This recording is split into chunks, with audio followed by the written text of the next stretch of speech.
salue au nom précieux de notre Alléluia Yoshua. Je salue aussi les gens qui nous suivent sur notre chaîne et aussi sur les réseaux sociaux. Que la grâce de notre Adonai Yoshua vous soit multipliée. Les contenus de la Sainte Doctrine, 8e partie. Nous continuons nos enseignements sur les contenus de la Sainte Doctrine. Aujourd'hui, c'est notre 8e partie.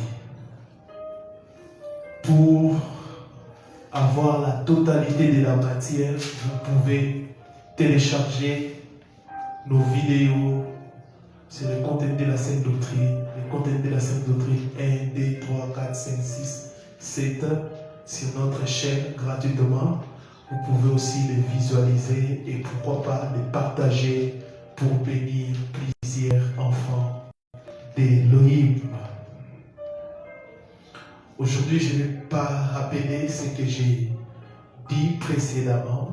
Nous allons directement aborder les sujets, plutôt j'allais dire, du jour. Aujourd'hui, nous devons voir le 7e contenu, si j'ai une bonne mémoire. L'angéologie. 7e contenu, la géologie. Aujourd'hui, quand on parle des anges, plusieurs personnes ont peur. Alors que les anges, nous voyons aussi leur apparition dans la parole du Seigneur. Et aussi, ça fait partie du contenu de la Sainte Doctrine. Nous allons lire Hébreux chapitre 1er à partir du verset 13e jusqu'au verset 14e. Hébreux chapitre 1, 13 à 14. Et auquel de ces anges a-t-il jamais dit: assieds-toi à ma droite jusqu'à ce que je fasse de tes ennemis ton marchepied? Ne sont-ils pas tous des esprits au service de Elohim, envoyés pour exercer un ministère en faveur de ceux qui doivent hériter du salut? Reprenez vos places. L'angéologie est l'étude des anges, de leur nom, de leur place dans la hiérarchie. Là, c'est d'une manière générale. L'angéologie est l'étude des anges, de leur nom, de leur place dans la hiérarchie divine et de leur rôle. Cette étude varie selon les régions concernées, mais aussi en fonction des époques. Chacune des 3 religions abrahamiques possède sa propre angéologie. Les 3 religions abrahamiques, il y a le judaïsme, le christianisme et l'islam. Là, c'est d'une manière générale. Angéologie, ange et logos, angelus, du latin, qui veut dire ange, et logos, c'est l'étude, c'est la science. Amen.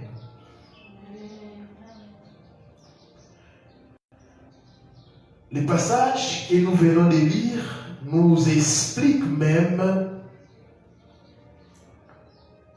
les rôles ou la fonction des anges. Le verset 14 dit: ne sont-ils pas tous des esprits au service d'Élohim? Les anges sont au service d'Élohim, envoyés pour exercer un ministère en faveur de ceux qui doivent hériter du salut. Ne sont-ils pas tous des esprits au service d'Élohim, pas des hommes? C'est Élohim qui commande les anges, pas des hommes. Alléluia. Beaucoup de portions d'écriture biblique montrent l'intervention de ces êtres spirituels auprès de certaines personnes. Écoutez, la Bible mentionne plus de 370 ou 4000 fois les créatures célestes dans les termes d'anges, archanges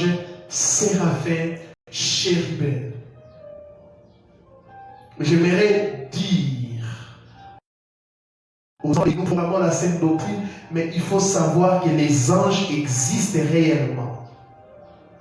Ce sont des êtres spirituels ayant un rôle à accomplir auprès de ceux et celles qui acceptent Yoshua HaMashiach comme Seigneur et Sauveur. Ils sont là pour les élus, ils sont là pour ceux qui ils sont en train d'accomplir, j'allais dire, un rôle, une mission auprès de ceux ou celles qui ont cru au Seigneur Yoshua HaMashiach.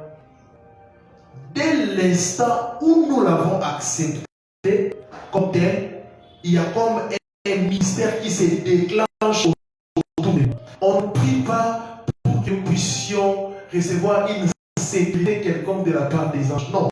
Quand nous croyons, Elohim libère quand je lui crois, et être au service d'Elohim.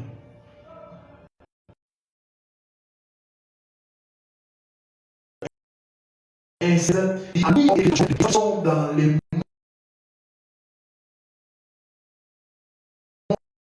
mondes invisibles. Les réalités invisibles ne sont toujours pas à la portée de l'homme, car l'homme est incapable de percevoir la présence des anges. Il faut même admettre que face aux animaux, notre perception du réel est très limitée. Par exemple, la Ness de Balaam voit l'ange de l'Éternel, mais il faut que Elohim ouvre les yeux de Balaam pour qu'il puisse les voir. Non, venez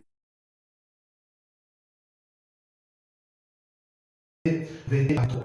Les anges font partie de ces êtres invisibles.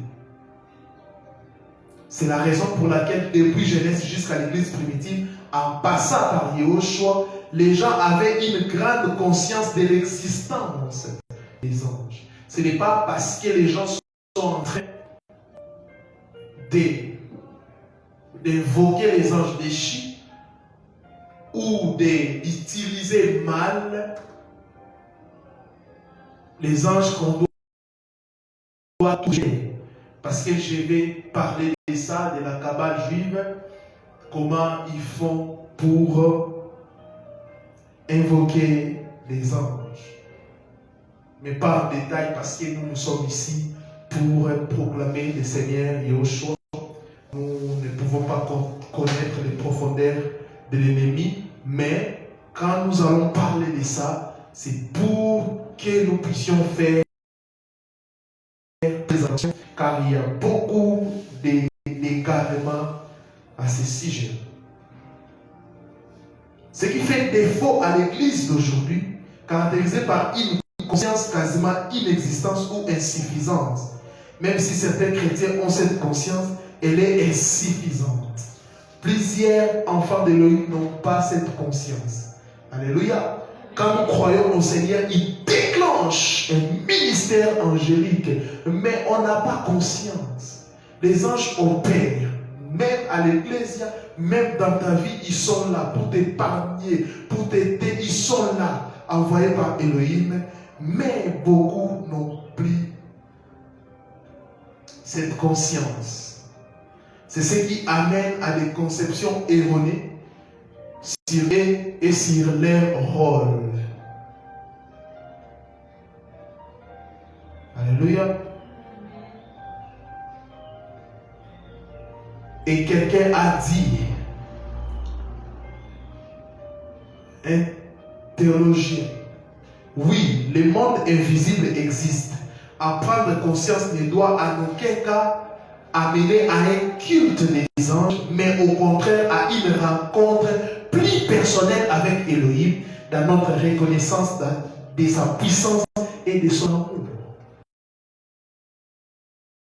Alléluia. En conscience du monde angélique, cela ne doit en aucun cas amener à un culte des anges. Parce que tout ange d'Elohim qui t'apparaît doit te pousser à adorer l'agneau adorer les sauveurs des sauveurs. Alléluia. Nous avons vu ça dans la parole. Les serviteurs d'Élohim ont vu les anges, ils ont voulu se prosterner. Là, j'ai dit non, adore Yahweh. Après cette introduction, on se pose la question, qui sont les anges? Qui sont les anges? Le passage d'Hébreux 1,14 définit les anges comme des esprits au service d'Élohim, envoyés pour exercer un ministère en faveur de ceux qui doivent hériter du salut. Vous voyez la définition que la Bible donne? Je le répète, Hébreux chapitre 1er, le verset 14e, définit les anges comme des esprits au service de Yahweh, au service de Dieu, envoyés pour exercer un ministère en faveur de ceux qui doivent hériter du salut. Pas au service de n'importe qui, mais de ceux qui doivent hériter du salut, c'est-à-dire ceux qui ont crié au Seigneur. Ils ne sont pas au service de n'importe qui, mais de ceux qui doivent hériter du salut. Pour que ce ministère puisse être déclenché dans ta vie, la seule chose, ce n'est pas d'invoquer les anges, mais de croire au Seigneur. Et lui, il va libérer le ministère angélique. Et Jéphas retient plus de 10 caractéristiques sur ces créatures mystérieuses. Les anges sont des êtres spirituels. Il faut le savoir. Ils sont des êtres spirituels, invisibles sans corps physique, mais certaines fois, Elohim permet qu'ils deviennent visibles. Oui, vous devez le savoir. Et nous allons les voir dans la parole. Les anges sont des êtres spirituels, invisibles sans corps physique, mais certaines fois, Elohim permet qu'ils deviennent visibles. Ce sont des êtres créés et dans la chronologie de la création, ils viennent avant l'homme. Donc ils ont été créés avant l'homme. Job. Ils n'ont pas tous les attributs de la divinité. Ils n'en ont pas. Ils n'ont pas tous les attributs de la divinité. Oui. Ils ne sont pas omniprésents comme lui. Alléluia. Oui. Ils sont d'abord au service d'Élohim, puis des croyants. Hébreux 1,14. Ils sont d'abord au service de Dieu, puis des croyants, selon Hébreux 1,14. Ils sont dotés des attitudes supérieures à celles de l'homme. Oui, ils sont dotés des attitudes supérieures à celles de l'homme. Par exemple, ils peuvent faire des choses que l'homme est incapable de faire. Si vous lisez 2 Pierre 2, le verset 11e, 2 Pierre 2, 11e, elle me dit, tandis que les anges supérieurs en force et en puissance ne portent pas contre elle des jugements injurieux devant le Seigneur. Supérieurs en force et en puissance. Une autre caractéristique, ils sont dotés d'intelligence, d'émotion et de volonté soumises à Elohim. Ils sont dotés d'intelligence, d'émotion, de volonté soumise à Elohim. Une autre chose à savoir, ils n'ont pas tous la même forme. Ils n'ont pas tous la même forme. Alléluia. C'est que vous voyez dans les dessins, je ne sais pas qui a pris la photo, mais ce sont des imaginations des hommes. Alléluia. Mais un ange peut apparaître en veste, tous ces consorts, ça dépend. Tous la même forme. Matthieu 28, 3. Écoutez, Matthieu 28, 3, et voici. Il y eut un grand tremblement de terre, car un ange du Seigneur descendit du ciel et s'assit dessus. Son aspect était comme l'éclair et ses vêtements blancs comme la neige. Là, nous voyons l'ange qui a roulé la pierre les jours 4. Allez voir ça. Marc 16, 5. Si vous lisez ces 3 passages, vous allez comprendre qu'ils n'ont pas la même forme. Ils ont une capacité de se déplacer hors du commun. Ils ont une capacité de se déplacer hors du commun. Daniel 9, 21. J'ai parlé encore dans ma prière quand l'homme Gabriel que j'avais vu précédemment dans une vision s'approcha de moi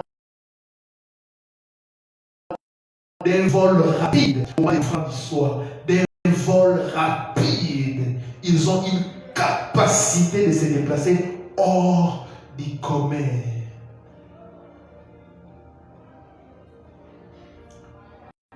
Une autre caractéristique, ils sont asexués et ne se reproduisent pas.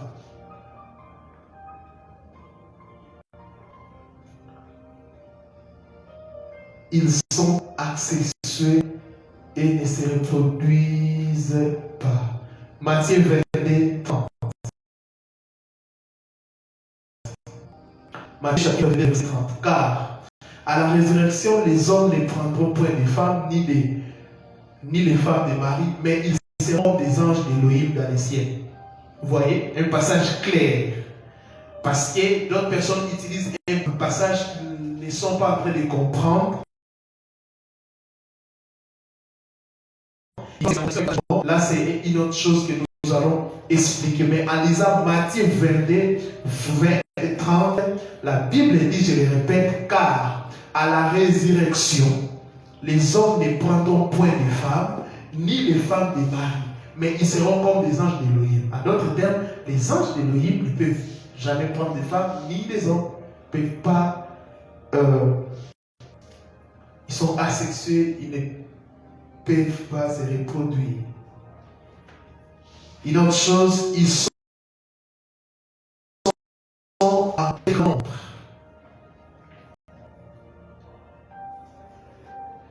Si vous lisez Daniel 7, 10, Hébreux 12, 22, Jude chapitre 1, 14, vous allez voir qu'ils sont en très grand nombre. Écoutez, une caractéristique, seul un tiers des anges s'est révélé. Seul un tiers des anges s'est révélé. Apocalypse 12, 9.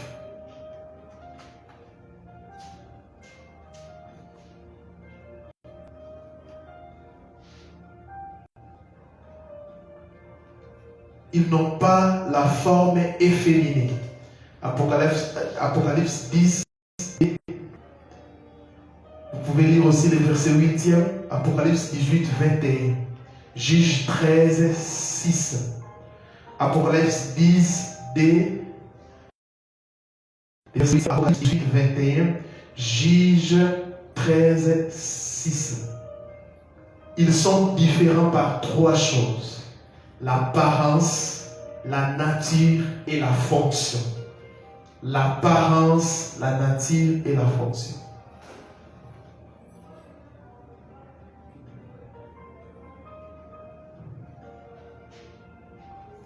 Une observation importante à faire à ce niveau est que dans la Bible, le terme ange ne désigne toujours pas les êtres spirituels.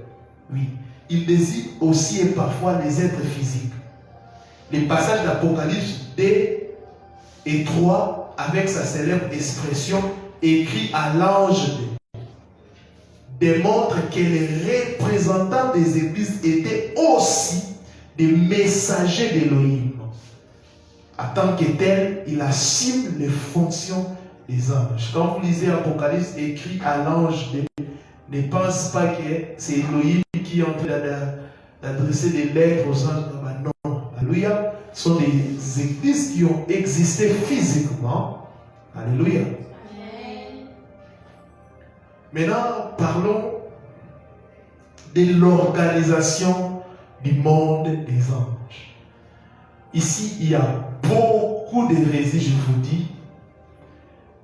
Beaucoup des hérésies. Et on trouve ça dans des livres comme le livre d'Enoch. des livres apocryphes qui sont en train vraiment d'expliquer.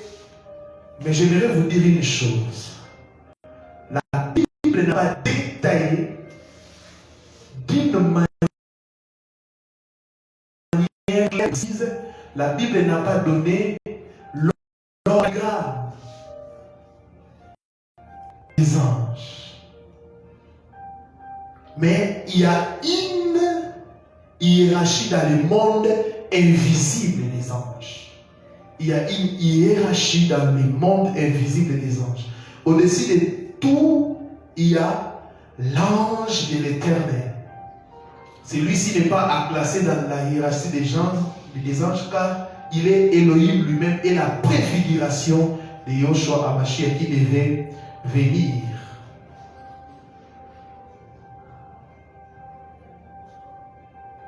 Exode 32:20 souligne bien que l'homme ne peut voir la face d'Elohim et vivre.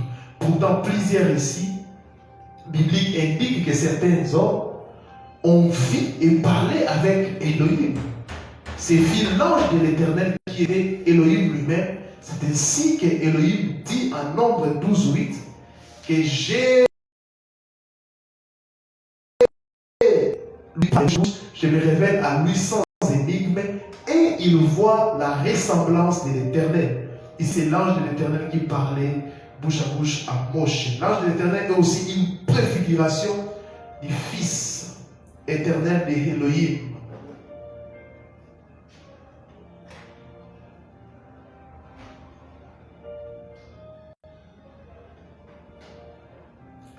Nous allons entrer en détail, mais retenez que l'organisation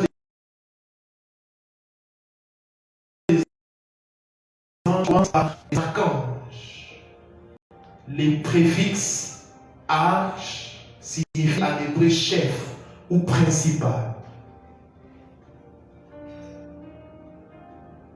Les archanges sont donc des anges qui dirigent les autres, qui sont élevés en dignité. Et il y en a 3 dans la Bible.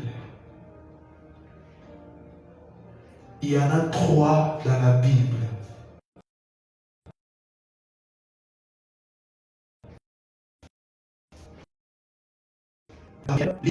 David 16, Luc chapitre 1er 19 à 26, Luc 31, 33. On nous parle de Gabriel. Deuxièmement, Michael ou Michel. Apocalypse 12, 7 à 8. Daniel 10, 12. Jude 1, 9. Et troisièmement, c'est l'archange qui va déclencher le processus de l'enlèvement. On n'a pas cité son nom, c'est dans 1 Thessaloniciens 4, verset 1.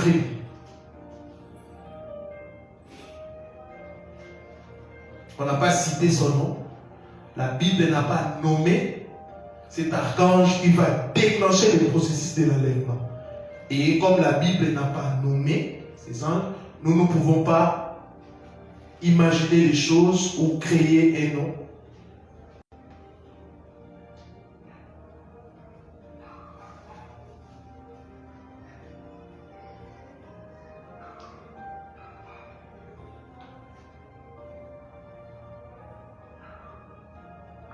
Et nous ne pouvons pas aussi tirer cela dans des livres apocryphes.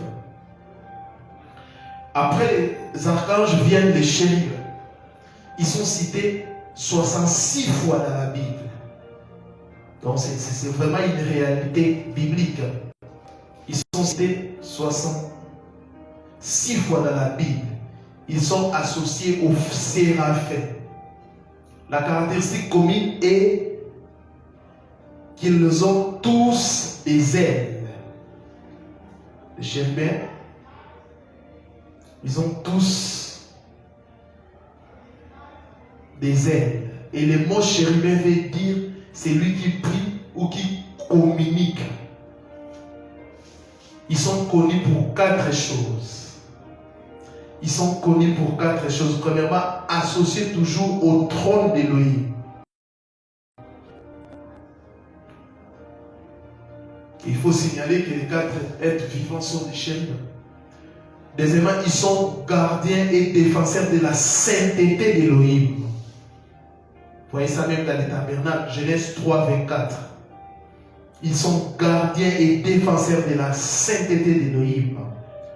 Troisièmement, ils ont toujours un rapport avec la louange.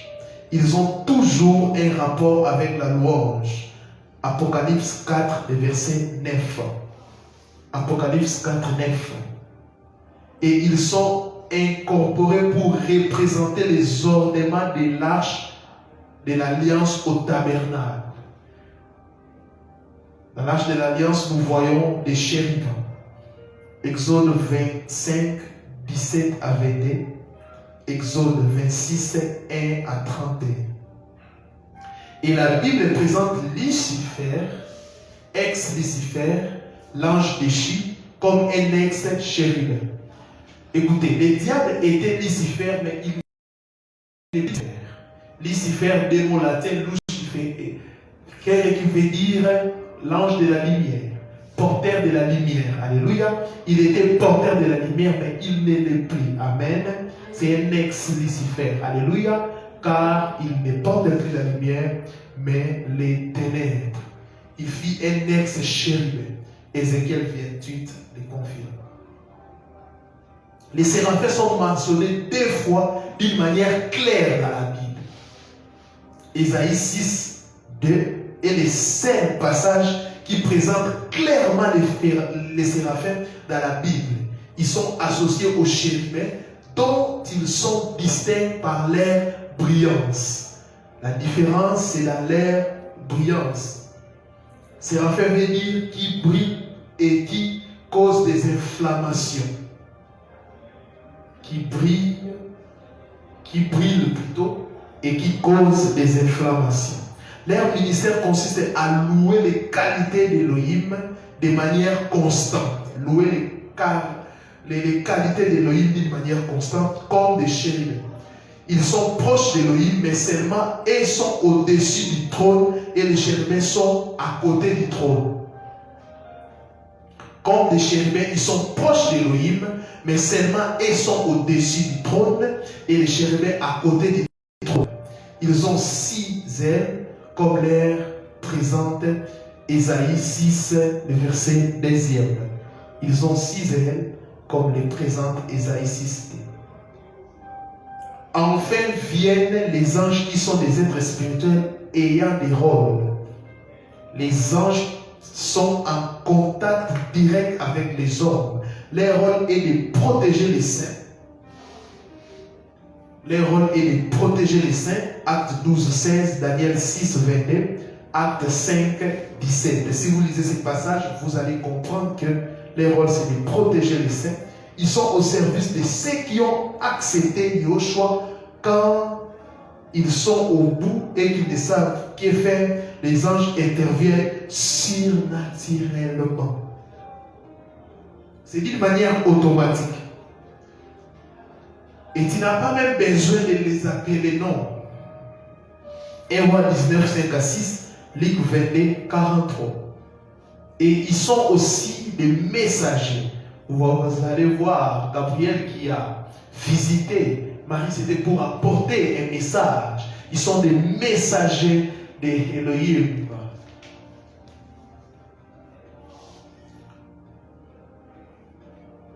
Je vais conclure ce soir en donnant les fausses conceptions des anges. Ce que je vous présente ici, c'est ce que la Bible, des informations que la Bible nous donne à ce qui concerne les anges.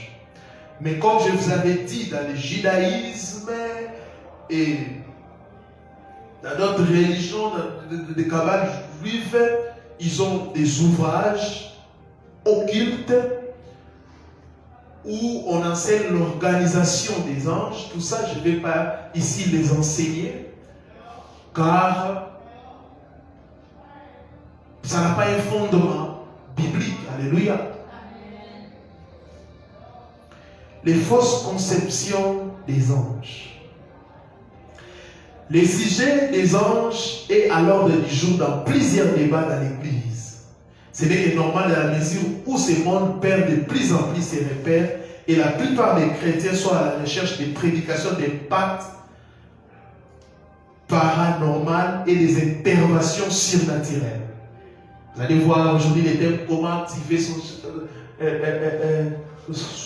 ange gardien, non? Comment faire ceci, comment. Pourquoi?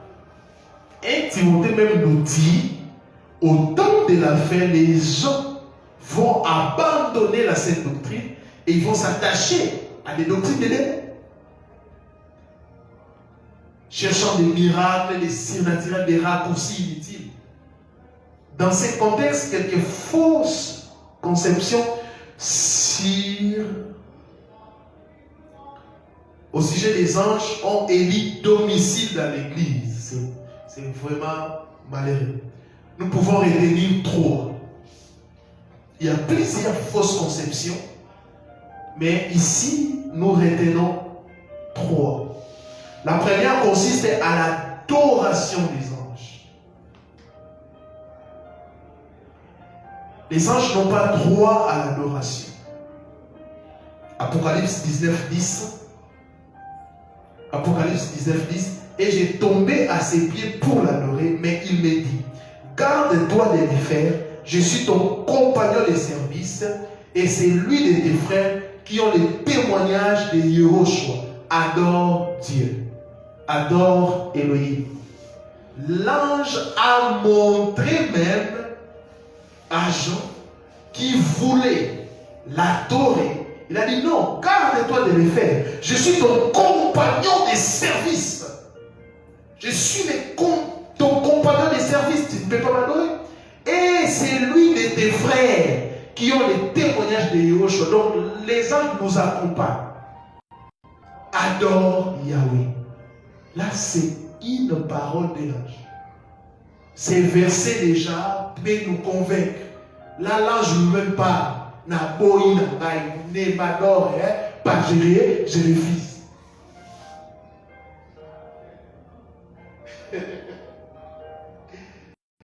C'est l'ange qui passe, c'est l'ange qui répond lui-même. C'est vraiment clair. Très clair. Et nous avons vu ces comportements aussi, les serviteurs d'Elohim, des Pétros, tout ça, ils ont refusé l'adoration quand ils opéraient les miracles.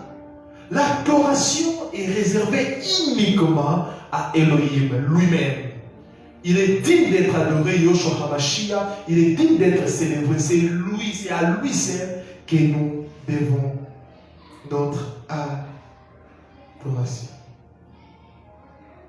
Car, le verset continue, car les témoignages de Yoshua, c'est l'esprit de la prophétie. Ici même on parle de l'esprit de la prophétie. Parce que ici, même dans la vie de Kinshasa, quand nous voyons des choses prophétiques, ici c'est une église prophétique. Et les gens limitent l'esprit de la prophétie en donnant quelques paroles de connaissance. Non, ici on nous enseigne car les témoignages de Yoshua c'est l'esprit de la prophétie. L'esprit de la prophétie c'est le témoignage de Yeshua HaMashiach. L'esprit de la prophétie, la Bible dit, c'est le témoignage de Yeshua HaMashiach et non de me donner le nom de mon père et de ma mère. L'esprit de la prophétie, c'est le témoignage de Yeshua, c'est la proclamation de cet homme. Amen. Oh Seigneur, aide-nous. Apocalypse 22, 8 à 9. C'est moi, Jean, qui ai entendu et vu ces choses. Et quand j'ai entendu et vu, j'ai tombé aux pieds de l'ange qui me les montrait pour l'adorer. Mais il me dit, garde-toi de les faire. Je suis ton compagnon de service et c'est lui de tes frères les prophètes. Et ceux qui gardent les paroles de ces livres, adore Yahweh, adore Elohim, adore Dieu. Deuxième passage. Nous n'avons jamais le droit d'adorer un ange. Ça serait adorer la créature au lieu du créateur. Romains 1, 24 à 25. Romains chapitre 1er, 24 à 25. C'est pourquoi il les a livrés à l'impie. convoitises de leur cœur, à sorte qu'ils déshonorent eux-mêmes leur propre corps, et qui ont changé la vérité d'Élohim en mensonge, et qui ont adoré et servi la créature au lieu du Créateur. Et c'est une créature. C'est clair.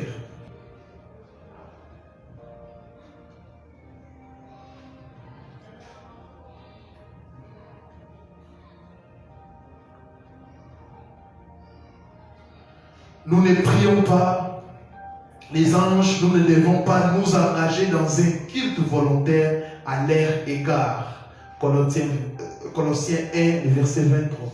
Donc, si vous voyez des affiches, on vous invite quelque part, dans des affiches, on vous donne, non, allons célébrer, allons adorer tel ange, tout ça, ne partez pas. La deuxième fausse conception est de croire que les anges sont au service de tout le monde. C'est ça, là c'est vraiment dans la cabale juive où on dit donc tout le monde a un ange gardien, tout le monde. Non, attention.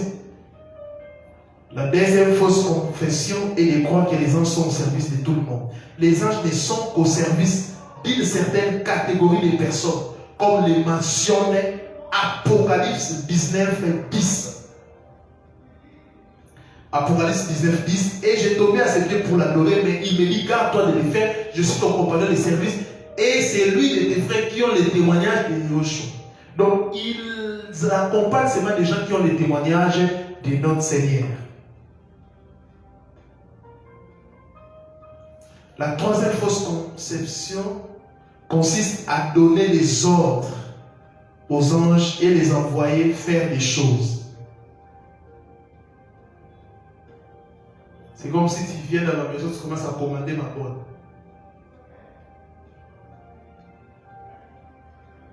Et on voit ça ici à l'unité des affiches, comment activer les anges, comment et tout ça.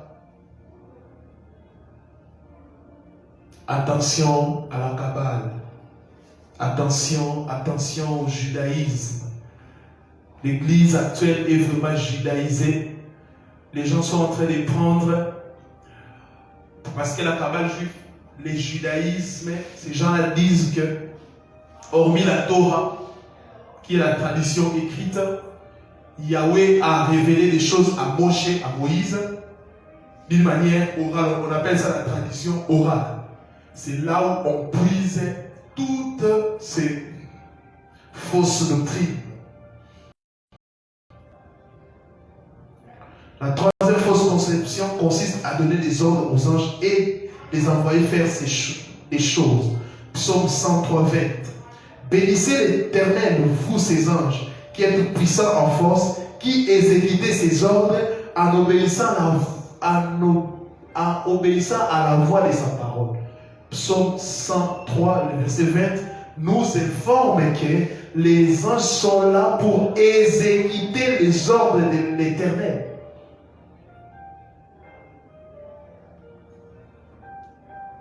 Tu peux dire, Seigneur envoie des anges, c'est à lui de les faire. Et ce n'est pas à nous. Et Psaume 91, 11. Psaume 91, 11, la Bible dit, car il ordonnera à ses anges de te garder dans toutes tes voies. Qui ordonne? C'est Elohim, c'est Dieu qui ordonne. Car il ordonnera à ses anges, pas à tes anges. Alléluia. À ses anges. Quand on dit c'est à lui.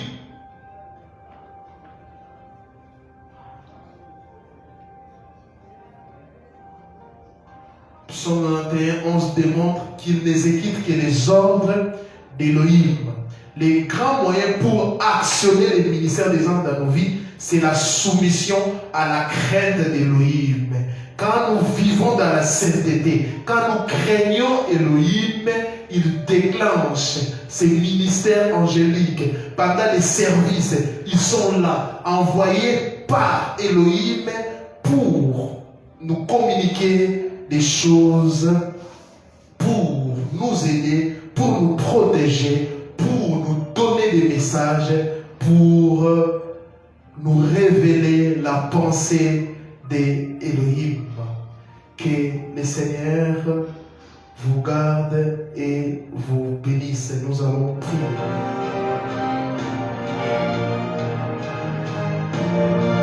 Nous allons prier. Oh Seigneur, tu nous as enseigné